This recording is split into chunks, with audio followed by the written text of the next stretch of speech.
ก็ไม่ได้ซื้อคอยซื้อเองแต่ว่าซื้อเอยคอยแบบแรกก็ใส่เบิดตอนคอยน้อยๆนะก็สบายตลอดนะแบบจนแบบผมคอยกับมันคือปีศาจเขาเอาแน่แล้วเด้แบบมันเปลี่ยนซื้อนะที่ว่าคอยบ่มักอีกคอยบ่มักเป็นแง่เนาะสสุดมีแต่บ่สบายตลอดบ่มีหมู่อยู่นำกับเงาเลยทุกคนเศร้าอีกมันพ้นอีกสิออกไปใส่แล้วบัดนี้นะนี่เด้กินข้าวแล้วล่ะสิตกทุกคนว่าคิดอะไร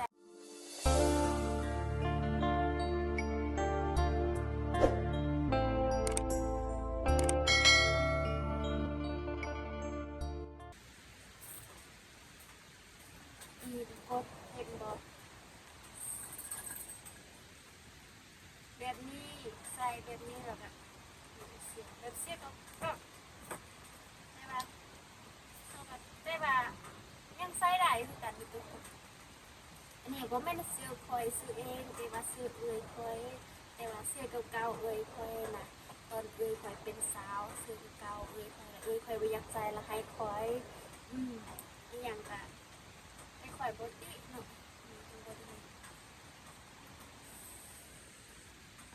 เสื้อแบบแรกก็ใส่เบิดเพราะว่างามบ่งามก็ใส่ทุกคนแล้วให้มันพอดีกับตัวนะเอาไป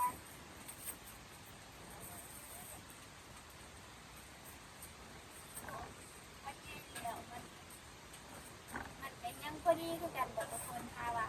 ไปใส่เสื้อนี่นะทุกคนก็คิดน่าได้นะ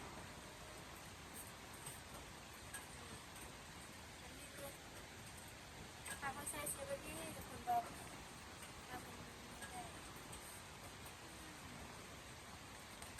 ไม่งามคือกันเนาะแต่ว่า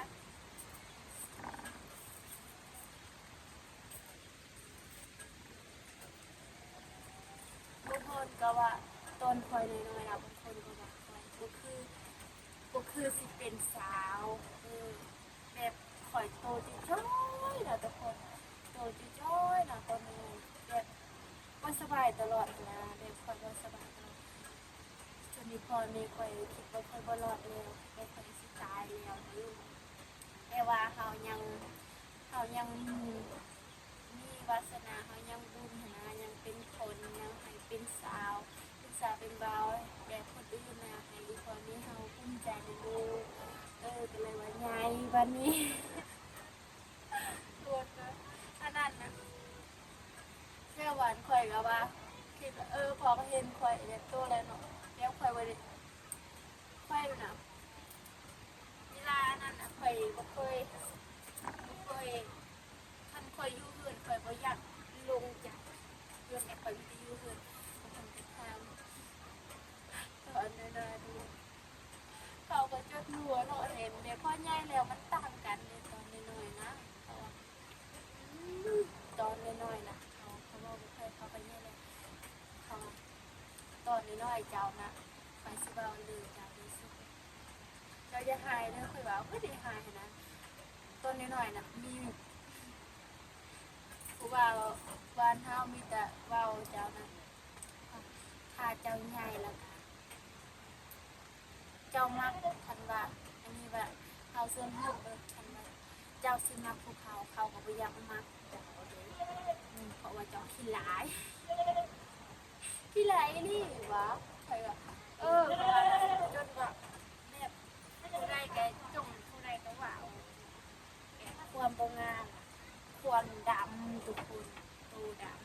ำเขาว่าพ่อใหญ่แล้วตามกันเนาะจากเนาะตอนน้อยดำดีดำจนผมผมจะไม่ได้เป็นแบบนี้เด้นี่แบบผมคอยนะตั้งแต่หน่อยทุกคนมันเกิดแบบผมคอยงามตั้งแต่น้อยนะอันนี้คอยตักตลอดเลยตอนน้อยผมคอยซัมนี่ทุกคนซัมนี่เลยซัมนี่แต่ว่าคอยไปอยากเอาแบบนั้นนะเขาก็มาแบบคอยกำลังดู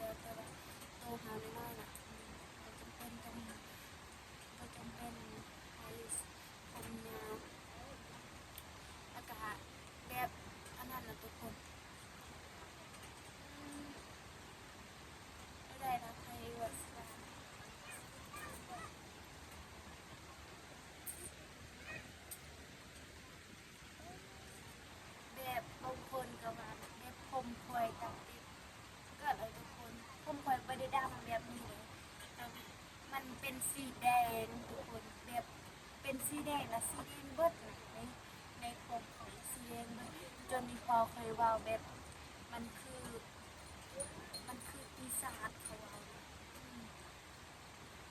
เขาว่าบ่แม่นคนแล้วนี่นะผมปีศาจ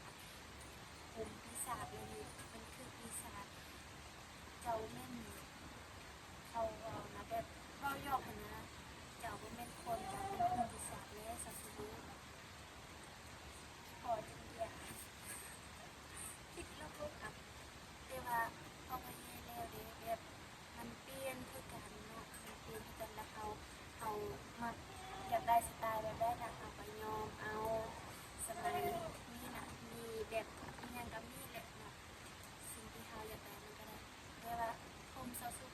ต่อให้ยอมสีดำกับเป็นสีแดงอยู่ดีเพราะว่าผมข่อยมันเป็นสีแดงสีแดงเด้ทุกคนมันเป็นสีแดงแดงผมข่อยนั้นเป็นสีแดงเนาะแต่ว่ามันก็งามอยู่ดีสีแดงมันก็งามอยู่ดีแต่ว่าเวลาเขาเรียนซื้อนะอาจารย์ก็เว้าแบบคิดว่าข่อยยอมผมสีทองสีแดงเนาะแบบนั้นแต่ว่าข่อยไม่ยอมผมเด้แต่ว่าอาจารย์ข่อยตั้งติดเกรดแบบผมข่อยแบบนี้ดูว่าผู้ใดจะเป็นแบบนี้แต่ว่าเอาคันเจ้าบ่เชื่อเจ้าก็ลองถามอีกก่อนนี้ข่อยเขา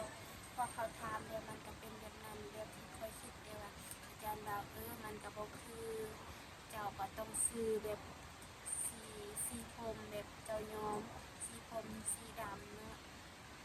ข่อยก็ว่าโอ้ยอาจารย์คันว่าข่อยมีเงินข่อยก็ซื้อแบบอาจารย์ให้เกียรติความแบบคิดว่ามันอันนั้นน่ะความเกียรติอาจารย์นะให้เกียรติอาจารย์แล้วก็ผมมันให้ตัดอีกเลยเออเรื่องที่อันนั้นน่ะมันบ่เก็บแบบการที่อันนั้นน่ะตอนนั้นรู้สึกว่าทุกคนแบบว่าเนาะมีทุกคนว่าเขาแบบสีผมคอยมันเป็นสีแดงเขาว่าเจ้ายอมผมสีแดงเจ้าก็ยอมผมสีแดงผมสีแดงคอยก็ยอมผมสีทองคอยยอมผมสีทองแล้วก็คนก็แบบเขาว่ามันจะดีอยู่เหมาะกับตัวเจ้าอยู่แล้วผมสีทองที่ว่าคอยบ่มักอีกคอยบ่มักแบบสไตล์คอยบ่มักนะคอยมักแต่ผมดำเขาก็ว่าเจ้ายอมผมสีดำมันก็บ่คือคันว่าสีทองน่ะมันคือแบบเหมาะกับตัวเจ้าเลยแบบตั้งตัวเจ้าขึ้นมาผมจะได้ดำแต่แบบเขาก็ว่ามันก็งามอยู่แล้วแต่ว่าเขาบ่มักสิให้คอยยอมผมสีทองก็ได้แล้วคอยยอมแล้วพอคอยยอมแล้วแบบมันต่างกันลีๆเด้มันเปลี่ยนสีมันเปลี่ยนหน้าเฮาเลยมันบ่แบบมันบ่คือคอยนะข้อยว่ามันบ่คือคอยนะก็เลยบ่มักเออแล้วมีไผน่ะคิดคือข้อยนะเรื่องที่แบบเรื่องที่ง่ายๆนะคะมันเว้าแบบมันบ่คือน่ะจะสิเว้าจั่งใดเอ่อแบบรู้สึกบ่สบายทุกคนบางคนก็ว่าเป็นหยังเนาะสุดมีแต่บ่สบายตลอดแม่นเลยทุกคนคอยบ่สบายตลอดแบบ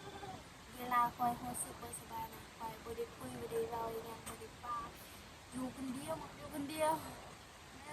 คอยอยู่คนเดียวเขาเว้านะเขาก็แบบเขาก็เป็นหยังคือมักอยู่คนเดียวแบบบ่มีหมู่บ่มีต่างเด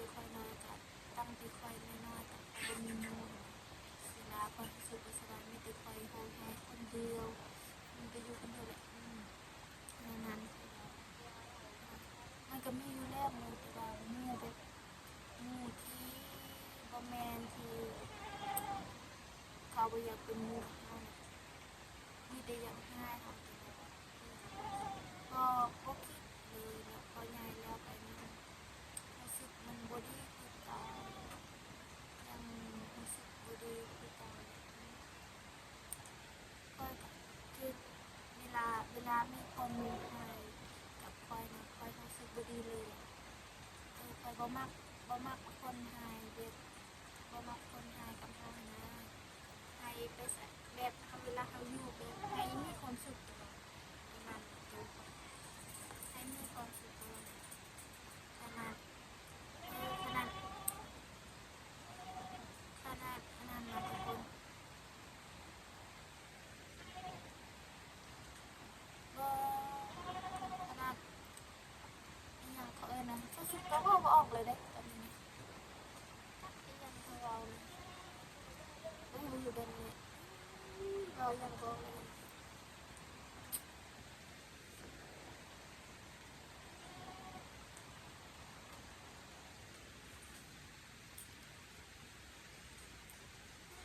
ก็ยังบ่อยู่ซื่อๆเลยแบบยังบ่คะแนน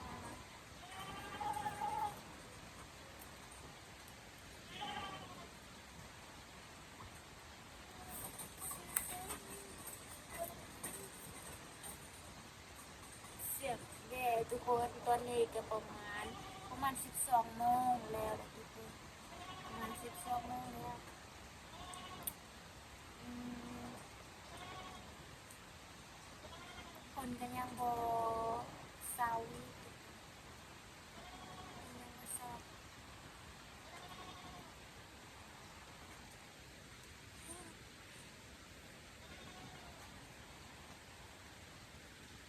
แม่ก็อยากกินยาแต่ว่าออกบ่ได้เพราะว่าคนทุกข์ตลอดเลยทุกคนเลยเสียงเรียนมันฮ้องตลอดเลยมันคือคนคือกันเนาะทุกคนคนก็คือกันแหละเวลาเพิ่นทุกข์ก็ออกบ่ได้เนาะถ้าออกไปไสบ่ได้เพราะว่าเวลาเราไปน่ะมันหนาวเลยบ่ไปบ่ได้ไปไสก็บ่ได้อืม บางคนก็ตามเลยทุกคนบางคนก็ทำแบบเวลาเห็นมือสาวสุกนะตอนสาวสุกแบบอันนั้นเห็นแบบมือสาวสุกมันน้อยโตแบบโตก็ใหญ่แต่ว่ามือน้อยนะมือเห็นแบบคนอื่นมีแต่มือแบบง่ายมือง่ายๆนะแต่ว่าเขาเห็นมือสาวสุกจะเขาเห็นอะไรแต่ว่าเขาเห็นงามนะแบบเขาเห็นสวยแบบมือเขาเนี่ยน้อยนะเขาว่าแบบมืองามหั้นนะแต่ว่าโตบ่งามว่ะมืองามคือว่าก็งามนั่นแหละแต่ว่าข้อยเห็นมือเจ้ามันงามข้อยว่าข้อยบ่งามนั่นแหละคันว่างามมันก็คันงามก็ดีเลยเนาะอยากงามดีข้อยน่ะแต่ว่าข้อยบ่มั่นใจตัวเองตอนนี้ก็เริ่มสิคร้านนิดนะข้อยทุกคน เพราะว่าข้อยบ่มีเงินสิไปซักอีกเนาะคันลูกมันสิเป็นแบบมันคันแล้วถ้าเราบ่ได้ไปซักมันเป็นเริ่มเป็นสิวเลยเด้แต่มันก็นี่แหละทุกคนอันนี้มันก็หายเลยตอนนั้นน่ะสุดๆอะแบบไปยืมเงินเขาแต่ว่ายังบ่ทันคืนเลยทุกคนไปยืมเงินเขาประมาณ แบบความแบบความจิตาโอกาสก็ต้องยืนเพราะว่าเขาบ่มีเงินหลายประมาณเราซื้อยืมนะประมาณล้านหนึ่งก็ประมาณล้านกีบล้านหนึ่งแต่ว่ายังบ่ทันสิคืนเขาเพราะว่าบ่มีเงินน่ะนะบ่มีเงินแต่ว่าเขาก็เอาว่าบ่เป็นหยังมื้อใดมีก็ค่อยคืนบ่มีก็บ่เป็นหยังเนาะเขาสั่นแต่สักสุดเลยไปซักแล้วซื้อยาแล้วก็มันบ่เพียงพออีกมันแพงนะเลยว่ามันบ่เพียงพอแต่สักสุดก็บ่สบายจังนั้นแล้วก็มีเงินแล้วซื้อยากิน บางคนก็ว่าเป็นยังเนาะสาวสิคือบริหารกันซักบางมือกับสาวสิของอ่อนกับสาวบางมือสาวสิบริหารเลยเพราะว่าแม่นว่าสาวสิที่คุยแต่ว่าเวลาสาวสิบริตอบเวลาเสร็จบางคนก็เสร็จสาวสิเวลาบางคนว่าที่คุยแต่ว่าบ่แม่นที่คุยแต่ว่าเฮาแบบบ่แม่นว่าเฮาสิวางตลอดนะเฮาบ่แม่นว่าเฮาสิวางตลอดหรือว่าเฮามี ทางอ้อนแต่ว่ามีเรื่องบางอย่างที่เฮาเฮ็ดที่เฮาเฮ็ดบางคนที่บ่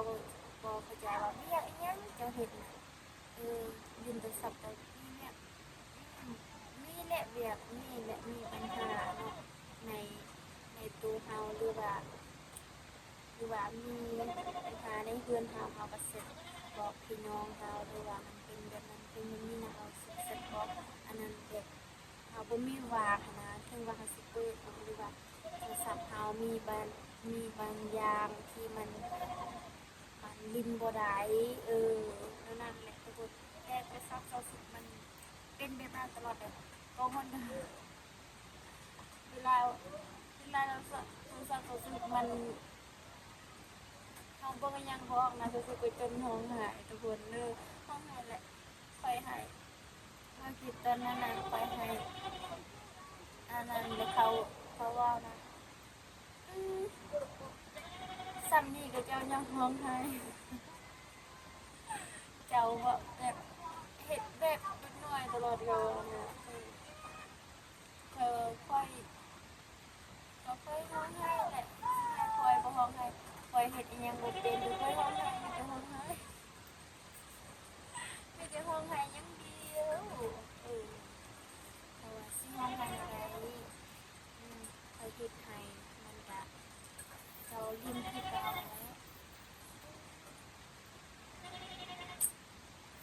แต่ว่าแห้งดีคันว่าเจ้าเฮ็ดได้แห้งดีค่อยแห้งอันนี้ก็เริ่มสิคันแล้วนะ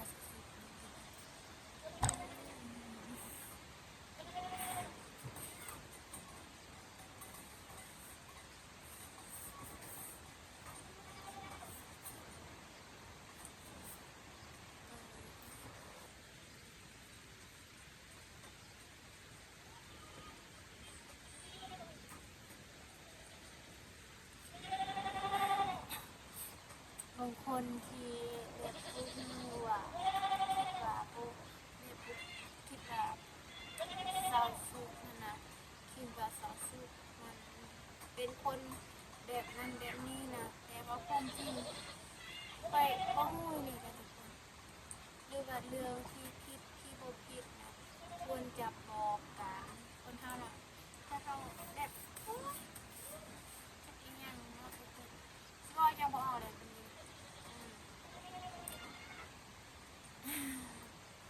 มีแต่ยิ้มไว้ซื่อๆเลยทุกคน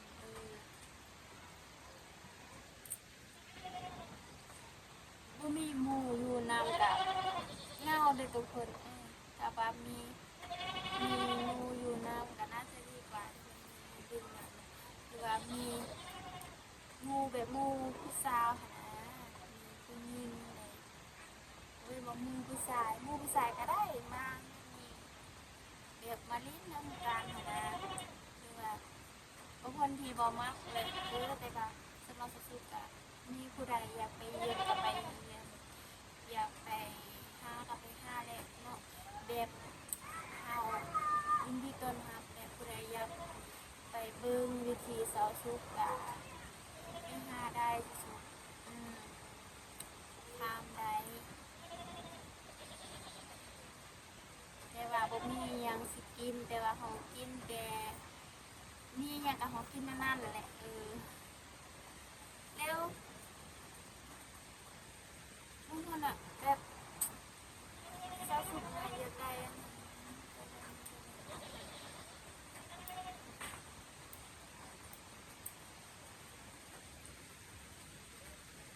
สิคนตกอีกทุกคนมันเศร้าอีกมันคนอีกสิออกไปไสแล้วบัดนี้นะมีแต่กินข้าวแล้วนอนเลยเขาว่าเขาบอกขี้คร้านก็ขี้คร้านเลยทุกคนแบบ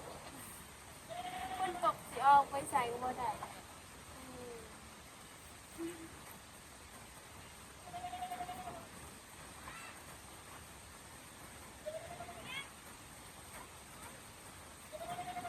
อากาศหนาวๆเย็นๆทุกคนอากาศเย็นเพราะว่าฝนตกแต่ว่ามันจะเย็นอย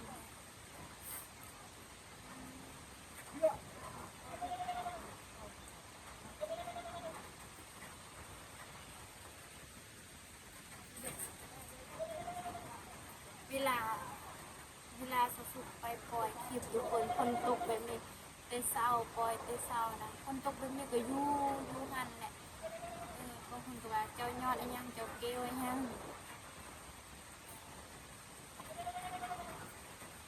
เจ้ายอดอะไรยังเจ้าเกลอะไรยังมันก็ยอดอยู่แล้วแหละแต่ว่าคอยกับประเดี๋ยอดปันนั่นแหละแต่ว่าความแบบบางคนที่บอกว่าที่ว่าเรียกว่าเป็นคนบาเวลาเบาแบบคอยเบาแบบเบาคนเดียวนะเดี๋ยวเบาแบบนี้แหละเนาะแบบเบาแบบปกติอยากอธิบายให้ FC ทุกคนเข้าใจค่ะนะอย่างนั้นนะเวลาไปถ่ายแบบถ่ายเทบาสุขนะให้เพื่อนจะดูก็ว่าเป็นคนบาเด้อยู่ๆก็มิแต่คอยคนเดียวเลยว่าแบบก็เห็นคนเขาเบานะแต่ว่ามักกองมันนะเดี๋ยวข่อยอยากอธิบายให้ FC ทุกคนฟังนะคะให้หูสนใจทุกเรื่องแล้วก็ให้ความรู้ขนาดได้แต่ว่าบางเทื่อกับสาวสุกกับบ่ได้อธิบายหยังเลยเพราะว่าสาวสุกกับเวลาเขาอธิบายมันก็บ่ออกหรือว่าเขาบ่เข้าใจคือกันหรือว่าเขาบ่เป็นเดี๋ยวสาวสุกกับบ่เป็นคือกันบางเทื่อกับเป็นบางเทื่อกับบ่เป็นแบบเป็นแบบบ่เป็นหลายภาษาลาวนะแบบมันบ่คือภาษาเฮาเองแหละมันต่างกันถ้าว่าเฮาเว้าแบบคนอื่นเว้ากับเฮาเขาเข้าใจแต่ว่าเฮาสิตอบเขาแล้วแนวนั้นน่ะตอบเขาแบบมันแบบเสียงเฮามันบ่คือกันมันต่างกันนะเสียงเฮามันต่างกันนั่นแหละแต่ว่ามันก็เว้าออกอยู่แล้วแต่ว่ามันบ่คือกันมันบ่คือกันบางมื้อเฮาเข้าใจบ่เดี๋ยวเฮาเข้าใจบ่หลายนะบ่คือภาษาเฮาเองน่ะภาษาเฮาเป็นภาษาเฮาบ่ฟ้องเข้าใจเป็นบางคนที่บ่เข้าใจเป็นคนลาวเลยคนไทยแบบมันบ่เข้าใจเขาเว้าภาษาเฮามันบ่มีใครเข้าใจแต่ว่าภาษ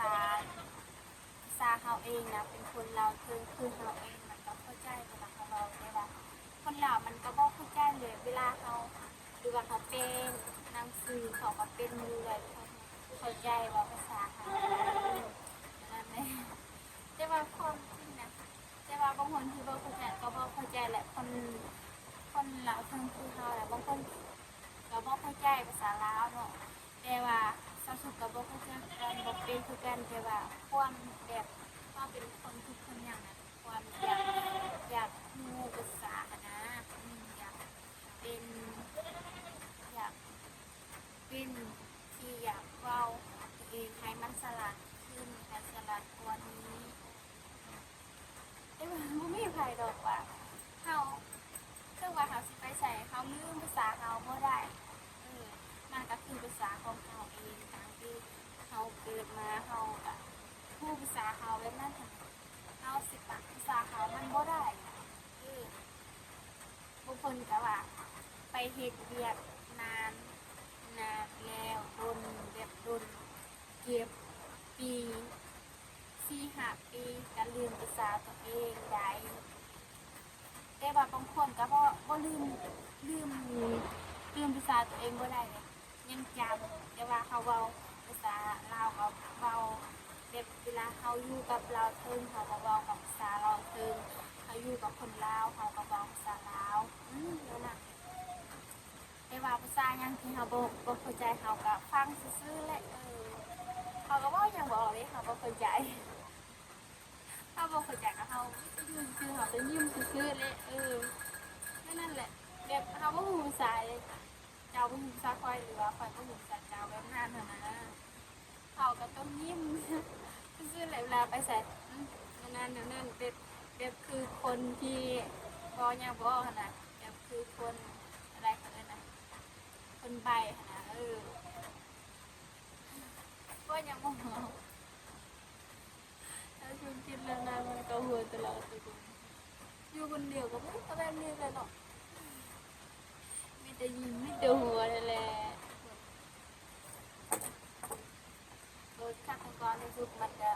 ทำอยู่แล้วเธอสิได้ซื้อนี่ก็บ่แม่นเรื่องงัดคนบ่มีเงินที่ซื้อนะคันบ่มีเงินก็ง่ายอยู่แล้วแต่ว่าเขายังสั่งอยู่ดีแต่บ่มีเงินขนาดว่า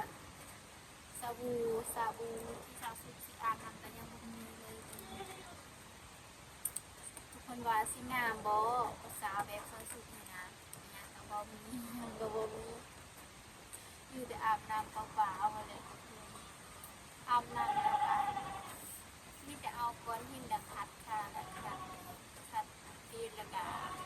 อาบน้ำแล้วก็เมื่อเลยสบู่บางเทื่อก็ใช้บางเทื่อก็บ่ใช้เพราะว่าเขาบ่มีเงินซื้อสบู่แต่ว่าปกติใส่สุดแล้วมักใส่สบู่คือกันนะตอนนั้นเนาะเขาสุกมักใส่สบู่เข้มบางคนก็ว่าอย่าใส่นะมันคันในตู้เฮามันก็คันอยู่แล้วแต่ว่าบ่มีเงินซื้อแต่บ่มีเงินซื้อสบู่คือหรือว่าได้สบู่เนี่ยก็ซักเฮาก็ได้สบู่เนี่ยก็เฮาก็อาบน้ำสบู่นั่นมันง่ายเหวกันแต่ว่ามันเรื่องที่ง่ายนะแบบมันแบบมันเห็ดในตัวเฮามันบ่งามแบบมันคันมันเห็ดแบบตุ้มนั่นแต่เราสุดๆตัวนี้ก็เห็นอะไรแหละได้ยังก็ได้ยังก็อาบน้ำมานั่นแหละง่ายคือกันเลยล่ะนี่แหละหาทุกคนแบบแล้วได้ก็ซึ่งเป็นคนตกกะสิตกโดยพอสุกับมือเดียวกันกินสิทุกคนผู้ใดครับชมคลิปนี้กะฝากกดไลค์กดแชร์ฝากติดตามเด้อฝากกำลังใจให้สาวสุดคลิปนี้เด้อทุกคนว่าคิดว่าใดก็ที่ว่าสาวสุดง่ายแล้วคือว่ามันแบบคันว่าทุกคนเห็นตอนจะสุดน้อยๆนะก็คือสิหัวคือกันเลยทุกคนแบบมันต่างกันขนาดแพรวานคอยก็ยังหัวคอยว่าตอนคอยน้อยๆดังกระดำแบบมันตูยิ่งมันเยอะทุกคนผู้ใดรับชมคลิปนี้ก็ฝากกดไลค์กดแชร์ฝากติดตามเลยฝากกำลังใจให้สาวสุด